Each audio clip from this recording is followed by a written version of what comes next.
জটিল ও সংকটজনক অবস্থা থেকে এক শিশুকে নতুন জীবন ফিরিয়ে দিলেন দক্ষিণ ২৪ পরগনার বজবজের জিমস হাসপাতালের চিকিৎসকেরা। তীব্র খিঁচুনি ও অচেতন অবস্থা নিয়ে হাসপাতালে আসা ওই শিশুকে টানা লড়াইয়ের পর সম্পূর্ণ সুস্থ করে বাড়ি পাঠানো হলো। হাসপাতাল সূত্রে জানা গেছে, যখন শিশুটিকে জিমস হাসপাতালের জরুরি বিভাগে নিয়ে আসা হয় তখন সে প্রায় প্রতিক্রিয়াহীন অবস্থায় ছিল। মস্তিষ্কের সক্রিয়তা বা হায়ার সিএনএস ফাংশন মারাত্মকভাবে ক্ষতিগ্রস্ত হয়েছিল। হাসপাতালে আসার আগেই বাড়িতে শিশুটির বারবার খিঁচুনির সমস্যা দেখা দিয়েছিল।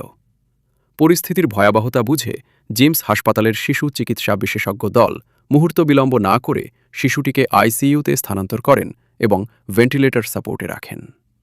জিমস হাসপাতালের চিকিৎসকদের সময়োপযোগী সিদ্ধান্ত ও সঠিক চিকিৎসার সুফল মেলে দ্রুত।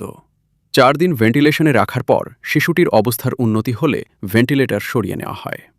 প্রায় ৮ থেকে ১০ দিনের দীর্ঘ লড়াই শেষে শিশুটির মস্তিষ্কের ক্রিয়াকলাপ এবং শারীরিক অবস্থা সম্পূর্ণ স্বাভাবিক হয়ে ওঠে। দক্ষিণ ২৪ পরগনার বজবজ এলাকায় অবস্থিত এই হাসপাতালের চিকিৎসকদের প্রতি অশেষ কৃতজ্ঞতা প্রকাশ করেছেন শিশুটির পরিবার। জটিল এই সফল চিকিৎসায় স্বভাবতই আনন্দিত জিমস হাসপাতালের পুরো মেডিকেল টিম। সঠিক সময়, সঠিক চিকিৎসা এবং জিমস হাসপাতালের মেডিকেল টিমের তাৎক্ষণিক পদক্ষেপের ফলেই আজ এক শিশু ফিরে পেল নতুন জীবন। কতদিন ছিল এখানে? 14-15 দিনের মধ্যে ছিল। তোমার নাম বলো। তোমার নাম? তোমার নাম বলো। হ্যাঁ, নাম স্বর্ণদীপ মানিক। তুমি এখানে কতদিন ছিলে? ওই 14-15 দিনের মধ্যে ছিল। এখন কেমন? ভালো আছে। কবে বাড়ি যাবে কবে ভাবছো? আজকেই যাবে। আজকেই যাবে। এবার বাড়িতে গিয়ে পড়াশোনা শুরু করবে? হ্যাঁ হ্যাঁ, নিশ্চয়। কোন স্কুলে পড়ো? নবনানন্দা 9। কতদিন ধরে ভর্তি হয়েছে?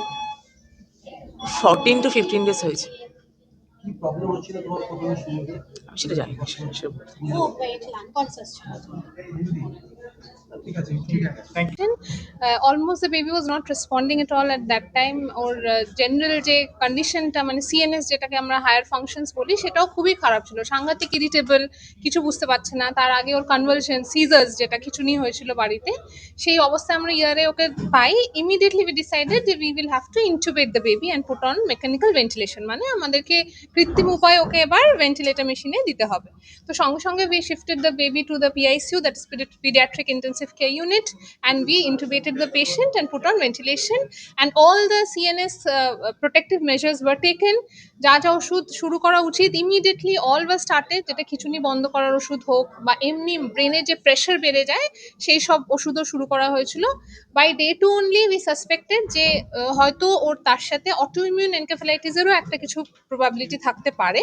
So by day 2 we even started the steroids and the IV gamma, that is IVIG আর কি। সেটা শুরু করার পর the baby responded very well, and after around 4 days of intubation we extubated the baby, and now as we can see after a long battle of around 8 to 10 days the baby is fit and fine and going back home today in a very healthy condition.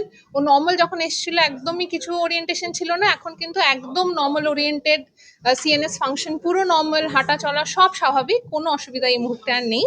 So their parents are also very happy and we are also very happy to be able to recover the baby so well. Thank you. Attack হয়েছে, autoimmune attack. শরীর কখনো নিজের থেকে নষ্ট করে দেয়, so triggered by a virus.